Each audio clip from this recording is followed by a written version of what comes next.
ಎಲ್ಲರಿಗೂ ಶುಭ ಮುಂಜಾನೆ. ಸಮಾಜಶಾಸ್ತ್ರ ತರಗತಿಗೆ ತಮ್ಮನ್ನು ಸ್ವಾಗತ ಕೋರುತ್ತಾ, ಆತ್ಮೀಯ ವಿದ್ಯಾರ್ಥಿಗಳೇ,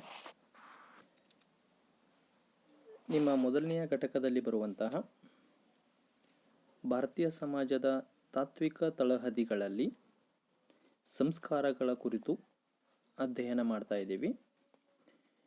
ಈಗಾಗಲೇ ಮೊದಲಿನ ಅವಧಿಯಲ್ಲಿ ಷೋಡಶ ಸಂಸ್ಕಾರಗಳ ಕುರಿತು ತಿಳಿದುಕೊಂಡಿದ್ದೇವೆ.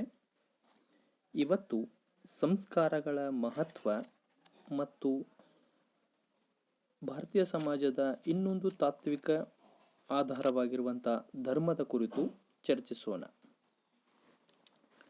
Good morning to all. Welcome to sociology class. Dear students, we are discussing about the philosophical basis to Indian society. In that, we are discussing about the samskaras. In previous class, we know the Shodasha samskaras. Today, we will discuss about the importance of samskaras and another one philosophical base to Indian society, that is dharma. ಸಂಸ್ಕಾರಗಳ ಮಹತ್ವದಲ್ಲಿ ಮೊದಲನೆಯದು ವೇದಶಾಸ್ತ್ರ ಮತ್ತು ಲೌಕಿಕ ಜ್ಞಾನವನ್ನು ಪಡೆಯುವುದಕ್ಕೆ ಸಂಸ್ಕಾರಗಳು ಸಹಕರಿಸುತ್ತಿದ್ದವು ಅಂತ. ಈ ಮೊದಲಿನ ಭಾರತೀಯ ಸಮಾಜದಲ್ಲಿ ಸನಾತನ ವೈದಿಕ ಸಂಪ್ರದಾಯಗಳಲ್ಲಿ ಸಂಸ್ಕಾರಗಳು ಹೆಚ್ಚು ಪ್ರಾಮುಖ್ಯತೆಯನ್ನು ಪಡೆದುಕೊಂಡಿದ್ದವು. ವೇದಶಾಸ್ತ್ರದ ಅನುಗುಣವಾಗಿ ವೈದಿಕ ಜ್ಞಾನವನ್ನು, ವೈದಿಕ ವಿಚಾರಗಳನ್ನು ಈ ಕ್ರಿಯಾವಿಧಿಗಳ ಮೂಲಕ ನಾವು ಪಡೆದುಕೊಳ್ಳುತ್ತಿದ್ದೆವು. ವೇದಗಳಲ್ಲಿರುವಂಥ ಎಷ್ಟೋ ವಿಚಾರಗಳು ಅಥವಾ ಜ್ಞಾನ ಪ್ರತಿಯೊಬ್ಬ ವ್ಯಕ್ತಿಗೆ ಈ ಸಂಸ್ಕಾರಗಳ ಮೂಲಕ ನೀಡಲಾಗುತ್ತಿತ್ತು ಅಂತ. ಅಷ್ಟೇ ಅಲ್ಲದೆ ಜೀವನಕ್ಕೆ ಸಂಬಂಧಪಟ್ಟ ಎಷ್ಟೋ ಸಂಗತಿಗಳನ್ನು ಈ ಸಂಸ್ಕಾರಗಳ ಮೂಲಕ ವೈದಿಕ ಜ್ಞಾನವನ್ನು ನೀಡಲಾಗುತ್ತಿತ್ತು ಅಂತ. ಹಾಗೆ ಲೌಕಿಕ ಜ್ಞಾನವನ್ನೂ ಕೂಡ ಪಡೆಯುವುದಕ್ಕೆ ಈ ಸಂಸ್ಕಾರಗಳು ಸಹಾಯಕಾರಿಯಾಗಿದ್ದವು. ಈಗಲೂ ಕೂಡ ನಾವು ಒಳಪಡುವಂಥ ಕೆಲವೊಂದು ಸಂಸ್ಕಾರಗಳ ಮೂಲಕ ಪ್ರಸ್ತುತ ಜಗತ್ತಿನ ಜೀವನದ ಸಾಮಾಜಿಕ ಸಂಗತಿಗಳ ಬಗ್ಗೆ ಜ್ಞಾನವನ್ನು ಪಡೆದುಕೊಳ್ಳಲಿಕ್ಕೆ ಇದು ಸಹಕರಿಸುತ್ತದೆ. ಅದು ವಿವಾಹನೇ ಆಗಿರಬಹುದು ಅಥವಾ ಶಿಕ್ಷಣವನ್ನು ಪಡೆಯುವಂಥ ಸಂಸ್ಕಾರನೇ ಇರಬಹುದು. ಇವೆಲ್ಲವೂ ಕೂಡ ನಮಗೆ ಲೌಕಿಕ ಜ್ಞಾನವನ್ನು, ಪ್ರಸ್ತುತ ಜೀವನದ ಸಂಗತಿಗಳನ್ನು ತಿಳಿದುಕೊಳ್ಳೋದಕ್ಕೆ ಈ ಸಂಸ್ಕಾರಗಳು ಸಹಕರಿಸುತ್ತವೆ. Dear students, the first importance of samskara is they were helpful to get the knowledge about Vedas and worldly. So with the help of samskara, we get the knowledge, Vedic knowledge, which is helpful to lead a meaningful life. And in especially ancient period or in Vedic period, everyone should come the ritual of samskara. With the help of samskara, he may comes under the upanayana and other rituals. He may motivate and purify with the help of Vedas and even the chewing the mantras, Vedic mantras. They always give motivation to his life. And also the practice of samskara always helpful to get another one knowledge, which is the present world, our lifestyle and our motivation, goals and our intention, the meaningful life, the present situation. These all we know with the help of samskara. Marriage education, this type of present days rituals or samskaras always giving the knowledge about the present situation. ಎರಡನೆಯದ್ದು, ವ್ಯಕ್ತಿಯು ದೀರ್ಘಾಯುಷಿಯಾಗಲು ಸಹಕರಿಸುತ್ತವೆ. ಪ್ರತಿಯೊಬ್ಬ ವ್ಯಕ್ತಿಯು ಕೂಡ ಜನನ ಪೂರ್ವದಿಂದ ಹಿಡಿದುಕೊಂಡು ಅಂತ್ಯ ಸಂಸ್ಕಾರದವರೆಗೆ ಎಷ್ಟೋ ಸಂಸ್ಕಾರಗಳಿಗೆ ಒಳಪಡುವಂಥದ್ದು ಅವನನ್ನು ದೀರ್ಘಾಯುಷಿಯನ್ನಾಗಿ ಮಾಡಲು ಸಹಕರಿಸುತ್ತವೆ. ಸೊ ಜನನ ಪೂರ್ವದಲ್ಲಿನೇ ಕೆಲವೊಂದು ಸಂಸ್ಕಾರಗಳು ಏರ್ಪಟ್ಟು ಆವಾಗನೇ ಮಗುವಿನ ಒಂದು ಆರೋಗ್ಯ ಆಯುಷನ್ನು ಬಯಸುವಂಥ ವಿಧಿವಿಧಾನಗಳಿದ್ದರೆ ಮಗು ಜನಿಸಿದ ನಂತರ ಸೊ ಆಯಾ ಸಂದರ್ಭದಲ್ಲಿ ಹಂತ ಹಂತವಾಗಿ ಏರ್ಪಡುವಂಥ ಸಂಸ್ಕಾರಗಳು ಅವನನ್ನು ಒಂದು ಜೀವನಕ್ಕೆ ರೆಡಿ ಮಾಡುವಂಥ, ಜೀವನ ನಿರ್ವಹಣೆಗೆ ತಯಾರಿ ಮಾಡಿಕೊಳ್ಳುವಂತಹ ಹಾಗೂ ಜೀವನದುದ್ದಕ್ಕೂ ಆರೋಗ್ಯ ಹಾಗೂ ಒಳ್ಳೆಯ ಜೀವನವನ್ನು ನಿರ್ವಹಣೆ ಮಾಡುವಂಥ ಒಂದು ಪ್ರೇರಣೆಯನ್ನು ಈ ಸಂಸ್ಕಾರಗಳು ನೀಡುತ್ತವೆ. ಪ್ರತಿಯೊಬ್ಬ ವ್ಯಕ್ತಿಯು ಕೂಡ ತನ್ನ ಜೀವನದಲ್ಲಿ ಹಲವಾರು ಸಂಸ್ಕಾರಗಳಿಗೆ ಒಳಪಡುವುದರಿಂದ ತನ್ನ ಜೀವನದಲ್ಲಿ ಎದುರಾಗುವಂಥ ದುಷ್ಟ ಶಕ್ತಿಗಳನ್ನು, ಸಮಸ್ಯೆಗಳನ್ನು, ನೋವುಗಳನ್ನು ಮರೆಮಾಚುವಂಥ ಕ್ರಿಯೆಯನ್ನು ನಾವು ಈ ಸಂಸ್ಕಾರಗಳನ್ನು ಏರ್ಪಡಿಸುವುದರಲ್ಲಿ ಕಾಣುತ್ತೇವೆ. ಸೊ ಪ್ರತಿಯೊಬ್ಬ ವ್ಯಕ್ತಿ ಒಳಪಡುವಂಥ ಎಲ್ಲ ಸಂಸ್ಕಾರಗಳು ಅವನ ದೀರ್ಘ ಆಯುಷ್ಯವನ್ನೇ ಬಯಸುತ್ತವೆ. ಸೊ ಆ ಸಮಾರಂಭದ ತೊಡಗಿದಂಥವರು ಪ್ರತಿಯೊಬ್ಬರೂ ಕೂಡ ಅವನ ಆಯುಷ್ಯ ಆರೋಗ್ಯಕ್ಕೆ ಹರಸುವಂಥ ಒಂದು ವ್ಯವಸ್ಥೆಯನ್ನು ಅಥವಾ ವಿಧಿವಿಧಾನವನ್ನು ನಾವಿಲ್ಲಿ ಕಾಣ್ತೀವಿ. They are helpful to long life of individual. So here almost all the samskaras which we practice from before birth to end of our life, almost all the rituals always help and motivate to have a good health and life. They always support to everyone to have a good condition in throughout life. By practicing this type of ceremonies or functions, they always motivate us, they always inspire us. Everyone should faces some issues, problems, critical conditions, sadness. These all are shared and we get some solution through these samskaras. So especially when we get married, we get some physical satisfaction, mental satisfaction or social satisfaction. So it provides a life to us. So ಯಾವಾಗ ಒಬ್ಬ ವ್ಯಕ್ತಿ ವಿವಾಹ ಸಂಸ್ಕಾರಕ್ಕೆ ಒಳಪಡ್ತಾನ ಆವಾಗ ದೈಹಿಕ, ಮಾನಸಿಕ, ಸಾಮಾಜಿಕ ನೆಮ್ಮದಿಯನ್ನು ಪಡಿತಾನ, ಬದುಕುವ ಆಶೆಯನ್ನು ಹೊಂದುತ್ತಾನ. ಸೊ ಈ ಥರ ಸಂಸ್ಕಾರಗಳು ಏನು ಮಾಡ್ತಾವ, ದೀರ್ಘಾಯುಷ್ಯವನ್ನು ಒದಗಿಸಿಕೊಡ್ತಾವ ಅಂತ. ಹಾಗೆ ಪರಸ್ಪರ ಸುಖ ದುಃಖಗಳನ್ನು ಹಂಚಿಕೊಳ್ಳಲು ಸಹಾಯಕವಾಗಿವೆ. ಯಾವಾಗ ನಾವು ಸಂಸ್ಕಾರಗಳನ್ನು ಏರ್ಪಡಿಸ್ತೀವಿ ಆ ಸಂದರ್ಭದಲ್ಲಿ ನಾವು ನೆರೆಹೊರೆಯವರನ್ನು, ಬಂಧುಗಳನ್ನು, ಹಾಗೆ ಸಮಾಜದ ಸದಸ್ಯರನ್ನು ಸಮಾರಂಭಗಳಲ್ಲಿ ತೊಡಗಿಸಿಕೊಳ್ಳುವುದರಿಂದ ನಾವು ಸುಖ ದುಃಖಗಳನ್ನು ಹಂಚಿಕೊಳ್ಳಲಿಕ್ಕೆ, ಭಾವನೆಗಳನ್ನು ಹಂಚಿಕೊಳ್ಳಲಿಕ್ಕೆ ಇವು ಅವಕಾಶವನ್ನು ಕಲ್ಪಿಸಿಕೊಡುತ್ತವೆ.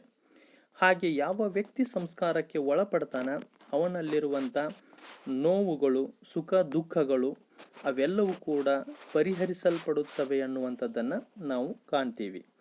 ಅಂದರೆ ಸೊ ಪ್ರತಿಯೊಬ್ಬ ವ್ಯಕ್ತಿಯ ಜೀವನದಲ್ಲಿ ಎದುರಾಗುವಂಥ ಸುಖ ದುಃಖಗಳನ್ನು ಸಮಾನವಾಗಿ ಹಂಚಿಕೊಳ್ಳಲಿಕ್ಕೆ ಅವಕಾಶ ಮಾಡಿಕೊಡುವಂಥವುಗಳೇ ಈ ಸಂಸ್ಕಾರಗಳು ಅಂತ. ಸೊ ವಿವಾಹದಂಥ ಸುಖದ ಸಮಾರಂಭಗಳಲ್ಲಿಯೂ ಕೂಡ ಭಾಗವಹಿಸ್ತೀವಿ, ಅಂತ್ಯ ಸಂಸ್ಕಾರದಂತಹ ದುಃಖದ ಸನ್ನಿವೇಶಗಳಲ್ಲಿಯೂ ಕೂಡ ಭಾಗವಹಿಸುತ್ತೇವೆ. ಅಂದರೆ ಸಂಸ್ಕಾರಗಳು ಒಬ್ಬ ವ್ಯಕ್ತಿಯನ್ನು ಸಮಾನವಾಗಿ ಜೀವನದ ಎಲ್ಲ ಚಟುವಟಿಕೆಗಳಲ್ಲಿ ತೊಡಗಿಸಿಕೊಳ್ಳಲಿಕ್ಕೆ ಸಹಕರಿಸುತ್ತವೆ. They helpful to share mutually happiness as well as sadness. So almost all the ಸಂಸ್ಕಾರಾಸ್ they always helpful to share our sadness as well as happiness, especially in the time of ceremony or functions. We always collect or invite the neighbors, our kinships, as well as our relatives and members of the other members of the society. That time we always share our happiness and sadness. Here every one person, when he comes under the every ceremony of samskara, that time he may share any one feeling, it may be happiness or sadness. Especially in the time of marriage we share happiness, and the same in the antosti or antya samskara, that time we share sadness. ಇದು ದುಷ್ಟಶಕ್ತಿಗಳನ್ನು ವ್ಯಕ್ತಿಯಿಂದ ದೂರವಿಡುತ್ತವೆ ಅಂತ. ಸಂಸ್ಕಾರಗಳು ದುಷ್ಟಶಕ್ತಿಗಳನ್ನು ವ್ಯಕ್ತಿಯಿಂದ ದೂರವಿಡುತ್ತವೆ ಅಂತ ಹೇಳ್ತೀವಿ. ಆ ದೃಷ್ಟಿಯಿಂದ ಇವು ಸಹಾಯಕಾರಿಯಾಗಿವೆ ಅಂತ. ಸೊ ಪ್ರತಿಯೊಬ್ಬ ವ್ಯಕ್ತಿಯ ಜೀವನದಲ್ಲಿಯೂ ಬೆಳವಣಿಗೆಯ ವಿವಿಧ ಹಂತಗಳಲ್ಲಿ ಕೆಲವೊಂದು ದುಷ್ಟಶಕ್ತಿಗಳು ಅಥವಾ ಅನಾಚಾರಗಳು, ತಪ್ಪು ಚಟುವಟಿಕೆಗಳು, ಕೆಟ್ಟ ಹವ್ಯಾಸಗಳು ಏರ್ಪಡುವಂಥದ್ದು ಸಹಜನೇ. ಈ ಎಲ್ಲ ಸಮಸ್ಯೆ, ಹವ್ಯಾಸ, ಕೆಟ್ಟ ಹವ್ಯಾಸ, ದುಷ್ಟಶಕ್ತಿಗಳನ್ನು ಪರಿಹರಿಸುವಂಥವುಗಳೇ ಈ ಸಂಸ್ಕಾರಗಳು. ಯಾವಾಗ ಒಬ್ಬ ವ್ಯಕ್ತಿ ಆಯಾ ಜೀವಿತದ ಬೇರೆ ಬೇರೆ ಹಂತಗಳಲ್ಲಿ ಸಂಸ್ಕಾರಗಳು ಏರ್ಪಡ್ತವ, ಆ ಸಂಸ್ಕಾರಗಳು ಆ ವ್ಯಕ್ತಿಯಲ್ಲಿರುವಂಥ ಕೆಲವೊಂದು ದುಷ್ಟ ಶಕ್ತಿಗಳನ್ನು, ತೊಂದರೆಗಳನ್ನು, ಸಮಸ್ಯೆಗಳನ್ನು ಪರಿಹರಿಸುವಂಥ ಕೆಲಸ ಮಾಡುತ್ತವೆ ಅನ್ನುವಂಥದ್ದನ್ನು ನಾವಿಲ್ಲಿ ಕಾಣ್ತೀವಿ. The students, they have a bad powers from person, especially in everyone's life. He may faces some difficulties, some bad powers, and he may practicing some bad habits. So these all are removed only with the help of samskaras, the practice of samskaras.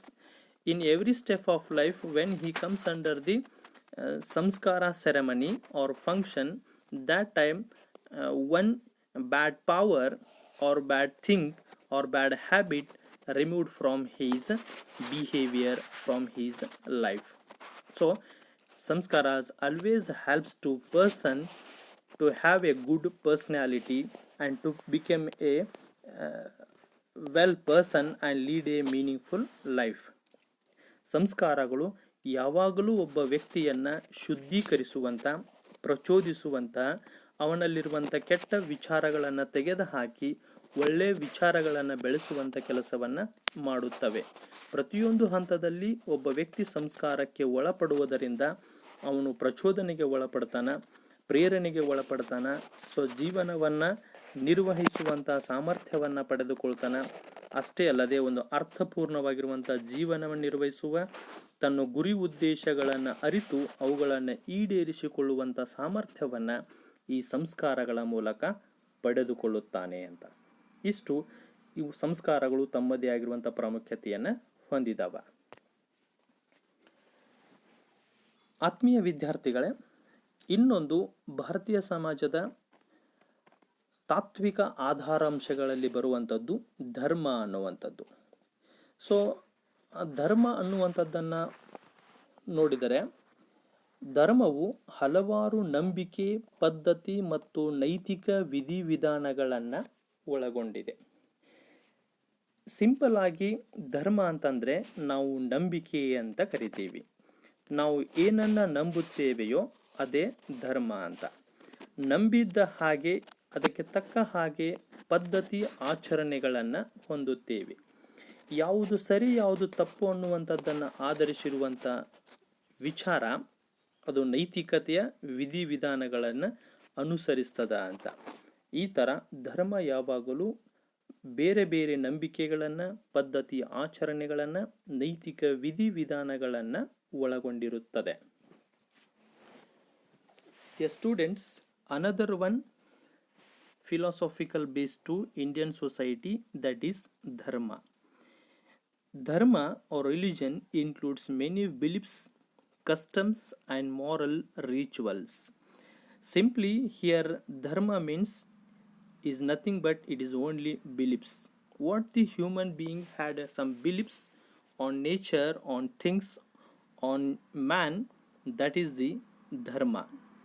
When he have some beliefs, same they also follow some customs or practices.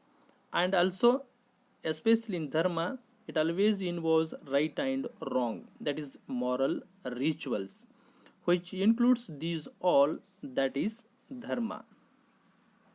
ಧರ್ಮವು ಜೀವನದ ಗುರಿ ಮತ್ತು ಅದರ ಅರ್ಥವನ್ನು ತಿಳಿಸ್ತದೆ. ಪ್ರತಿಯೊಬ್ಬ ವ್ಯಕ್ತಿಯೂ ಕೂಡ ತನ್ನದೇ ಆಗಿರುವಂಥ ಒಂದು ವಿಶಿಷ್ಟ ಧರ್ಮವನ್ನು ಅನುಸರಿಸ್ತಾನೆ. ಧರ್ಮದ ತತ್ವಗಳ ಅನುಗುಣವಾಗಿ ಜೀವನವನ್ನು ನಿರ್ವಹಿಸ್ತಾನೆ. ತನ್ನ ಜೀವನದ ಗುರಿ ಏನು, ಅದನ್ನು ಹೇಗೆ ಅರ್ಥಪೂರ್ಣವಾಗಿ ನಿರ್ವಹಿಸಬೇಕನ್ನುವಂಥದ್ದನ್ನು ಧರ್ಮ ಹೇಳಿಕೊಡ್ತದೆ.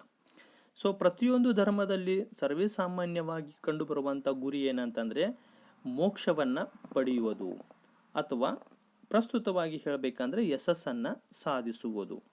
ಸೊ ಯಶಸ್ಸನ್ನು ಸಾಧಿಸುವ, ಮೋಕ್ಷವನ್ನು ಸಾಧಿಸುವಂಥ ಜೀವನದ ಗುರಿಯನ್ನು ಪ್ರತಿಯೊಂದು ಧರ್ಮವೂ ಕೂಡ ಬೋಧಿಸುತ್ತದೆ. ಹಾಗೆ ನಮ್ಮ ಜೀವನಕ್ಕಿರುವಂಥ ಒಂದು ಅರ್ಥವನ್ನು, ಆ ಅರ್ಥಪೂರ್ಣವಾಗಿರುವಂಥ ಜೀವನವನ್ನು ನಿರ್ವಹಿಸುವುದು ಹೇಗೆ ಎನ್ನುವುದನ್ನು ತಿಳಿಸಿಕೊಡುವುದೇ ಧರ್ಮ ಅಂತ. ಧರ್ಮ suggest the aim of the life and its meaning. Every religion it teaches to its members to have some aim of life. Almost all the religion, the aim of the life is to get salvation. So nowadays we call to get success. So everyone should lead a meaningful life and involve in different activities only to get salvation. And also it teaches how we lead a meaningful life, how we get a meaning to our life. So the dharma always teaches some principles. It always guide us to lead a meaningful life. ಧರ್ಮ ಅಂದರೆ ಏನು ಅಂತ ಆಕ್ಬರ್ ಮತ್ತು ನಿಮ್ಕಾಫರ್ ಒಂದು ಮಾತನ್ನು ಹೇಳ್ತಾರೆ. ಆಕ್ಬರ್ ಮತ್ತು ನಿಮ್ಕಾಫರ್ ಪ್ರಕಾರ ಮಾನವನು ಮಾನವಾತೀತ ಶಕ್ತಿಗಳನ್ನು ಕುರಿತು ಹೊಂದಿರುವ ಮನೋಭಾವನೆಯನ್ನು ಧರ್ಮ ಅಂತ ಕರೀತಾರೆ. ಸೊ ಮಾನವನು ತನಗಿಂತಲೂ ಶ್ರೇಷ್ಠವಾಗಿರುವಂಥ ಒಂದು ಶಕ್ತಿ ಇದೆ ಅನ್ನುವಂಥ ಒಂದು ಭಾವನೆನೇ ಧರ್ಮ. ತನ್ನನ್ನು ಮೀರಿರುವಂಥ ಒಂದು ಶಕ್ತಿ ಇದೆ ಅನ್ನುವಂಥ ಒಂದು ನಂಬಿಕೆನೇ ಧರ್ಮ. ತಾನು ಶ್ರೇಷ್ಠ ಅಲ್ಲ, ತನಗಿಂತಲೂ ಶ್ರೇಷ್ಠವಾಗಿರುವಂಥದ್ದು ಒಂದು ಶಕ್ತಿ ಇದೆ ಅನ್ನುವಂಥ ಮನೋಭಾವನೆನೇ ಧರ್ಮ ಅನ್ನುವಂಥದ್ದನ್ನು ಆಕ್ಬರ್ ಮತ್ತು ನಿಮ್ಕಾಫರು ಕರೀತಾರೆ. According to Ogburn and Nimkoff, religion or dharma is an attitude towards super human power. So according to him, every one person he knows that there is a supreme power above us. So we are not superior. So what we had this belief, that is the dharma. So it is an attitude of human being. It may be nature or anything. It had a super power above us. So that is called dharma.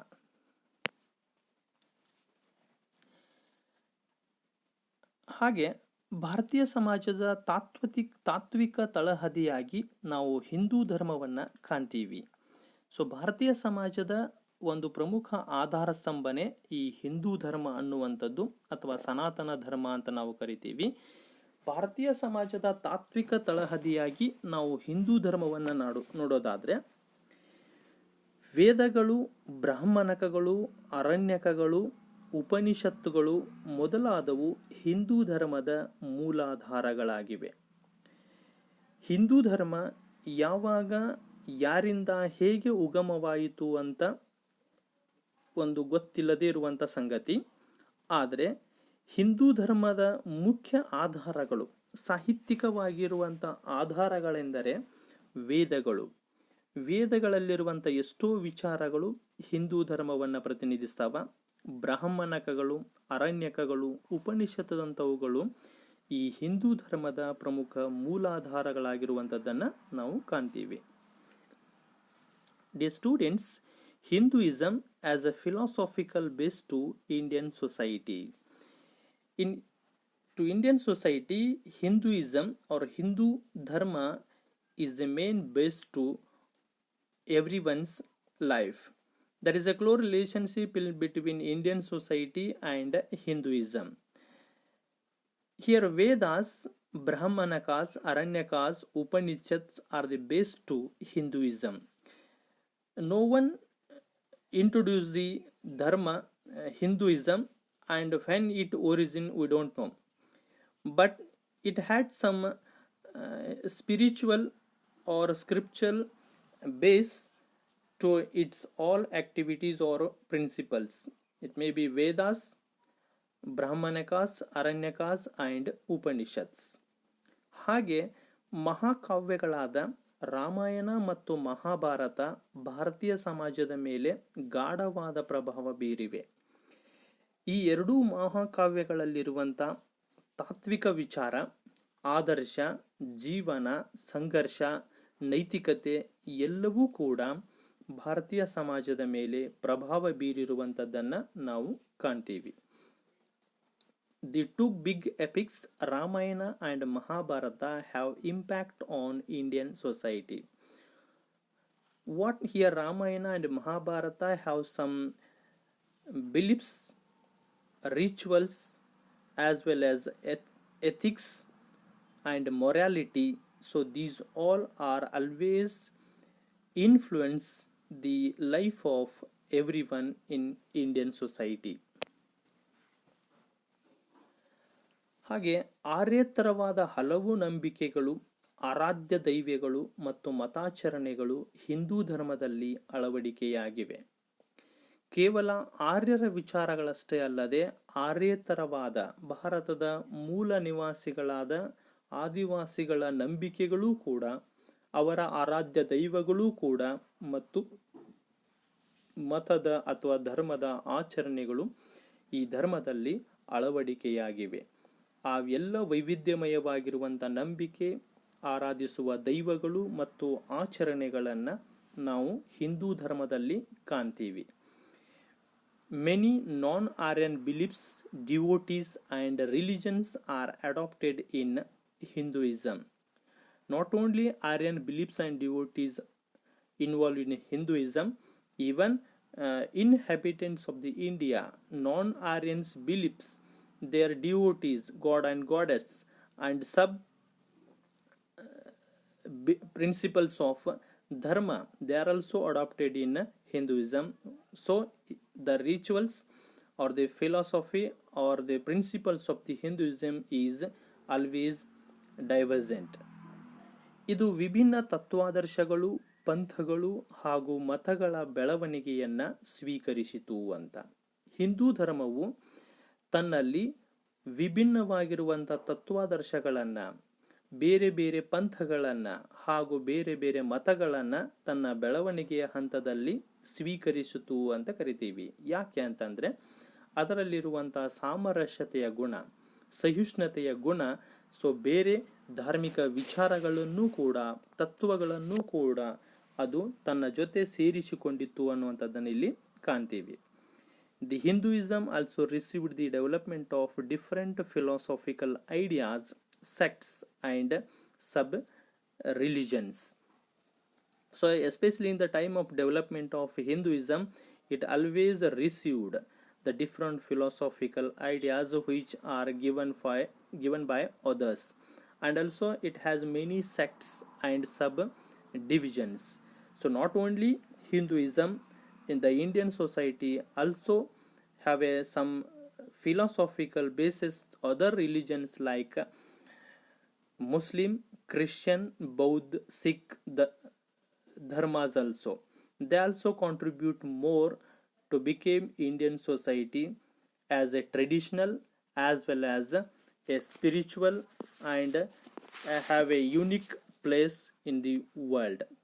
ಕೇವಲ ಹಿಂದೂ ಧರ್ಮ ಮಾತ್ರ ಅಲ್ಲ, ಭಾರತದಲ್ಲಿರುವಂಥ ಇಸ್ಲಾಂ, Christian, ಬೌದ್ಧ, ಜೈನ, ಸಿಖ್ ಧರ್ಮಗಳೂ ಕೂಡ, ಅದರ ತತ್ವಗಳೂ ಕೂಡ ಭಾರತೀಯ ಸಮಾಜದ ಒಂದು ವಿಶಿಷ್ಟ ಭಾಗಗಳಾಗಿ ಹಿಂದೂ ಧರ್ಮದ ಜೊತೆಗೆ ಅವುಗಳು ಕೂಡ ಬೆಳವಣಿಗೆಯನ್ನು ಹೊಂದುವುದರ ಜೊತೆಗೆ ಭಾರತೀಯ ಸಮಾಜವನ್ನು ಜಾಗತಿಕ ಮಟ್ಟದಲ್ಲಿ ಒಂದು ವಿಶಿಷ್ಟ ಪರಂಪರಾತ್ಮಕ ಸಾಂಸ್ಕೃತಿಕ ವೈವಿಧ್ಯಮಯ ಸಮಾಜವನ್ನಾಗಿ ಗುರುತಿಸುವಲ್ಲಿ ಪ್ರಮುಖ ಪಾತ್ರ ವಹಿಸಿರುವಂಥದ್ದನ್ನು ನಾವಿಲ್ಲಿ ಕಾಣ್ತೀವಿ. ಸೊ ಇವು ಭಾರತೀಯ ಸಮಾಜದ ಒಂದು ತಾತ್ವಿಕ ಆಧಾರಾಂಶಗಳನ್ನಾಗಿ ಇವೆಲ್ಲವುಗಳನ್ನು ನಾವು ಕಾಣ್ತೀವಿ. ಮುಂದಿನ ಅವಧಿಯಲ್ಲಿ ವಿವಿಧತೆಯಲ್ಲಿ ಏಕತೆಯ ಕುರಿತು ಚರ್ಚಿಸೋಣ. ಧನ್ಯವಾದಗಳು.